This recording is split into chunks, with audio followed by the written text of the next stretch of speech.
Why everybody try to blame Obama? Shouldn't take the risk of default, the risk of economic catastrophe, to get folks in this town to work together and do their jobs. America got a deal on August 2nd, but not a solution. What America wants is a solution, not a deal. I see them coming round here with their drama, and everybody running for their llama. When things not going right, things not going good. No, everybody wanna blame Obama. No, everybody wanna blame Obama. No, everybody wanna blame Obama. When things not going good, things not going right. No, everybody wanna blame Obama. Good afternoon, ladies and gentlemen. Here we are at Builders Music with the legendary Diavallan Fearon, or my friend Daya. Yep. Daya, how you doing? That's a big stone, and one. You know, long one catch up with you, man, but you're just too busy for me. You're on tour, you're all over the place. Yep. How have you been doing?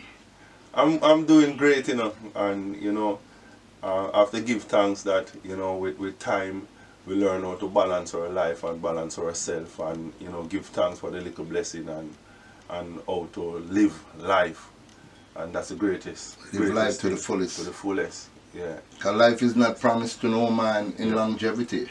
Yeah, so a lot of people, they do, it's good to work, you know, but you have to balance it with life itself, because a lot of people get consumed by the work of even the music and wishing for the big dream to come true. Meanwhile, at the end of the day, you're getting older and you're not achieving what you want to achieve out of it within the time that you want to achieve Exactly. it. So you have to find a balance between what you really need and what is happening in reality. So I've kind of found that balance, and I just basically learned to balance the music with life and my children and all those things. So I keep efficient. I'm more efficient right now as a human being in my time and with life. Your father told me, I was just having a conversation with your dad, and you practically was born into music, because he told me that he was holding you in one hand, Yes. and going like this at the keyboard, so Yes. so automatically the musical bug beat you from in the stomach of mommy. Yes. How did it further develop for you? Because a lot of parents introduce an art form to their children, Yes. and for some reason they stray and probably end up doing something else. But you stuck the course, you're still with music. Yes. What was that? I want to say one of the main things is that choosing a keyboard, because my father is a keyboard player, there's always a shortage of keyboard players all around the world, always. So, like when I started playing keyboard, the band didn't have a keyboard player, permanent keyboard player. So I became the keyboard player that was always there playing with the band. And from that, people come there meeting me and seeing my skills, and I start to venture out in different bands till I started playing show band, caution band, earth ruler, you know, rhythm connection, Sizzler band, Firehouse, you know. Wow. The band with Mab playing for Merciless and Vegas and all those people.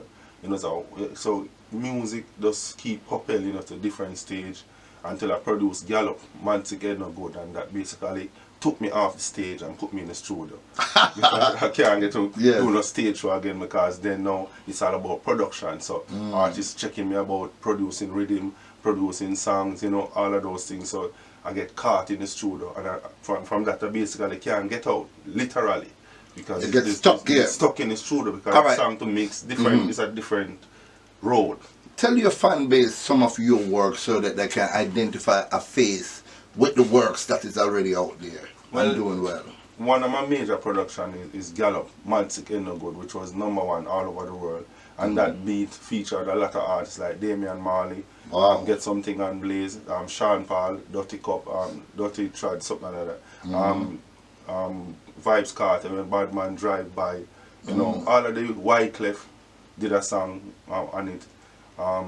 Sean Paul, it's a wide variety of artists. But differently in the dance hall, you have a song that says Picnic Can't Hold Man Again. That's a big dance hall. That's a big dance hall. I'm the one playing the keyboard, and that's a production between me and Scatterburrell and Noel Brenner that play the drum too. It's playing Light Parks. Okay. Dr. Evil. I know. Yeah. And then I get a Grammy Award with Damian Marley for the song called Where's the Love that feature Eve. Wow. Yeah, so, and I get a Congratulations, man. I have a Juno Award with an artist called Humble from Canada, which is the best reggae recording in Canada in 2009. So, you know, but I've been in the studio now, producing to go on the next phase of my journey. Yeah. So all of those achievements to me is like the learning. So I'm just ready now to really implement what I've learned in music. And we need that, ladies and gentlemen, because I would say the production level in reggae music is at an all-time high, but the music is not being played out there by some of these unscrupulous selectors that they have. Because the dancehall and the warrical side of the dancehall, the warrified side of the dancehall has taken precedent over the real hardcore sound of reggae music. And that is why we give thanks for his father, and from father and the down to son, that the music will continue in its finest form. So we give thanks for your presence and the work that you have been doing. Tell us more. Yeah. Well, right now, as I said, my journey is kind of different from a lot of people because I want to have control of what I'm doing. Because when you build a foundation on somebody's land, whenever they're ready, they can break down your house and destroy your thing. Very good point. So I take the time out to learn animation because I want to put my music in cartoon. I don't want to create like a type of Rasta Disney. So a lot of the music that I've been producing over the years, my motto is making positive music for life. It's positive music from international artists. A lot of them haven't get the strength in Jamaica because you know of the payola system and all those things. But I have a bigger vision for it, and you know, if it don't even benefit me, it's going to benefit my children because I'm putting in the foundation so it can reach where it should reach, you know. So I'm utilizing the music in different form. You know? And we're very glad that you mentioned that, Daya, because a lot of artists, man, have suffered. You know, the Junior Balls, even Delron Melody, and others, because they didn't lay the proper foundation where the copyrights and so on. Because that's what Daya is talking about, making sure that the legacy of Daya is not just stuck with somebody else, but it's handed down from one generation to the next generation. Just like how Bob Marley have this thing going right now. So we applaud you once again, man. That's important. Very important to the music. Because a lot of musicians in Jamaica, they do, their talent is being sold because the product that they make is bought totally. So there is no return coming back to them because they sell everything, even their rights, for the money. But they're not looking at the long term. And it's the same thing with even in the music. One of the problem that I see is in the music industry itself is because when I was a child, the dancehall music, which was the more derogative music, you'd have to go to the dancehall to listen to that. And when you listen to the radio, you hear good music because you have to play good music on the radio. So on the radio it's clean and nice and you enjoy that on the radio. The kids, everybody can turn on the radio and enjoy that.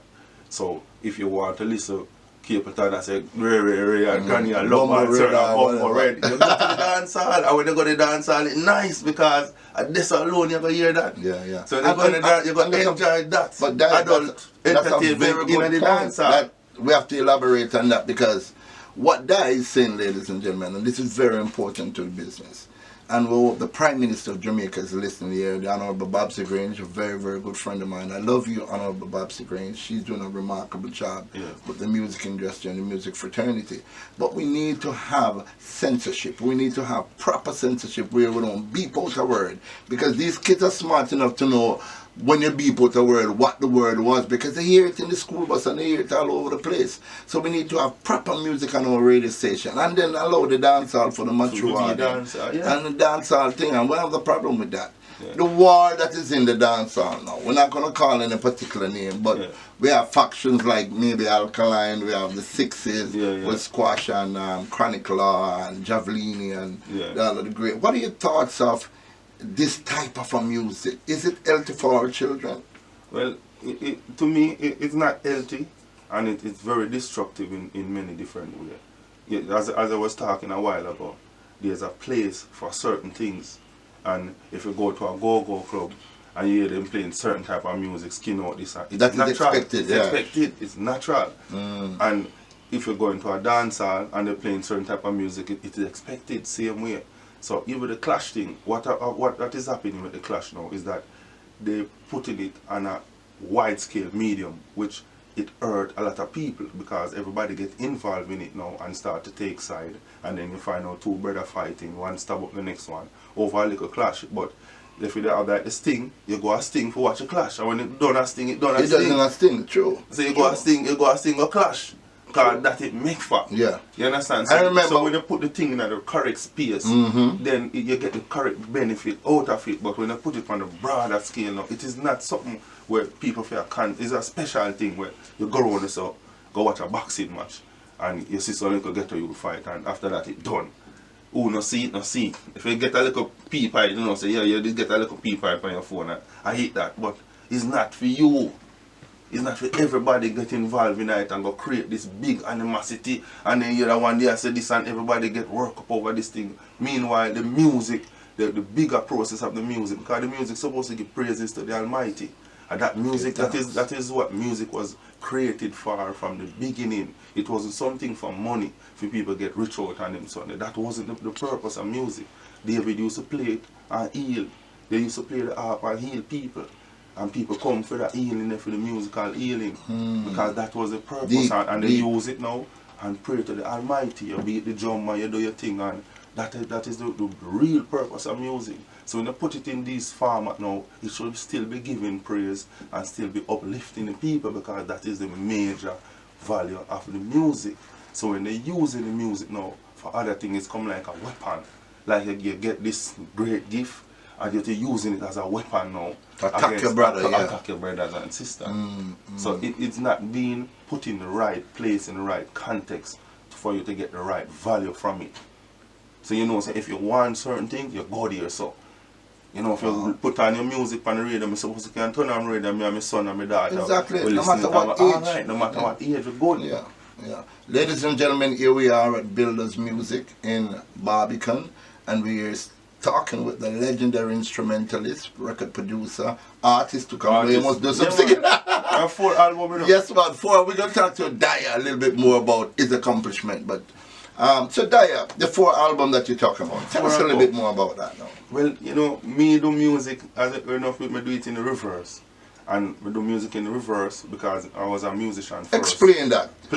What I mean by in the reverse is that I want my music to be authentic to what I feel, my experience and everything. I don't want to get rich. Yeah, so my first album is called Dia the Warrior. My second album is called Musical Variation. My third album is called The Defender of the Roots. And my 4th album is called Jamaica Rock, which is a rock album. Wow. Straight rock. So all these albums are all on digital outlets there? All of the digital medium, it's out there. Okay. On the Builders Music? On the Builders Music, Dia Warrior, same way. But I say I build the music first, now we're going into promotion. So all of my stuff, people gonna soon, they're gonna gradually start hearing them. Yes. Because you have to spend money on promotion, same with all the things set, you know. Yeah, well, you know, if like I would say, most of the time in my promotional career, I would say if you have an event and Jesus Christ is our headliner and you don't promote it, nobody will show up. People have to know that, hey, this particular person will be there, and you promote it on a wide scale, and that's how you have the success that you really want. Ladies and gentlemen, I'm here with Diavallan Fearon, a legend in his own rights, and a legend in my rights, and a legend in the people's right.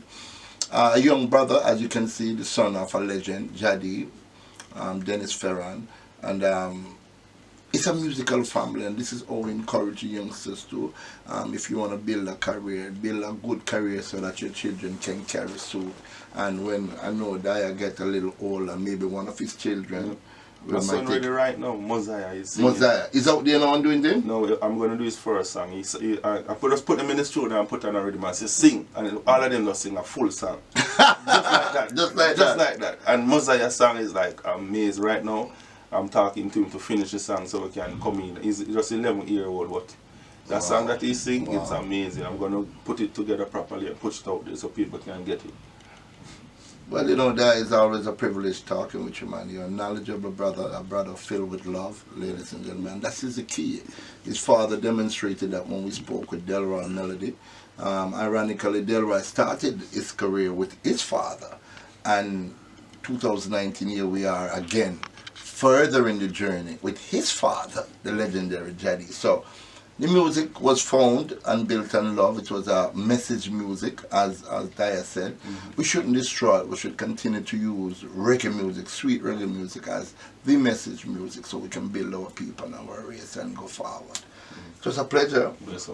But when you don't really know, you play a little keyboard. You have the keyboard thing set up where you can play a little thing and Delroy Melody even do one tune for the thing. I'm going to create the sweetness and the artistic skill of Dia, because him only say you can play the keyboard, you know, but we don't know if that's true.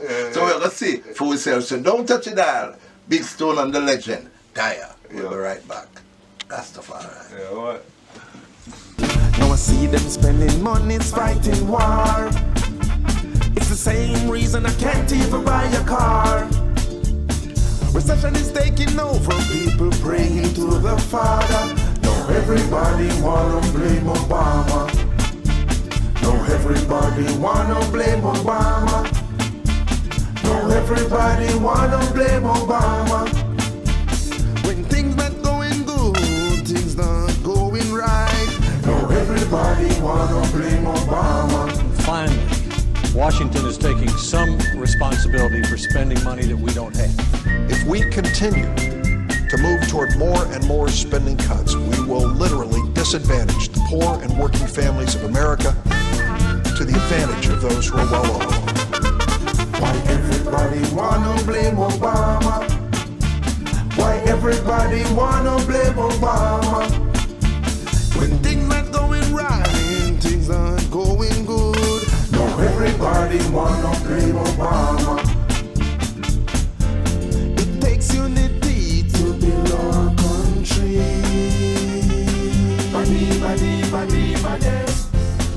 People will fight with hypocrisy. This world is filled with mystery.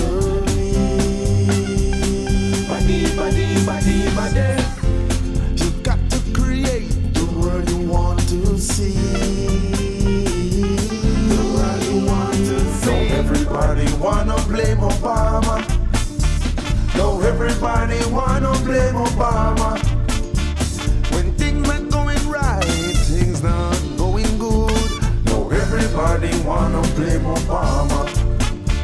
Now I see them spending money fighting war. It's the same reason I can't even buy a car. When things not going right, things not going good. No, everybody wanna blame Obama. Why everybody wanna blame Obama? Blame Obama. Why everybody wanna blame Obama? Blame Obama. When things not going right, things not going good. No, everybody wanna blame Obama. No, everybody wanna blame Obama. Blame Obama. No, everybody wanna blame Obama.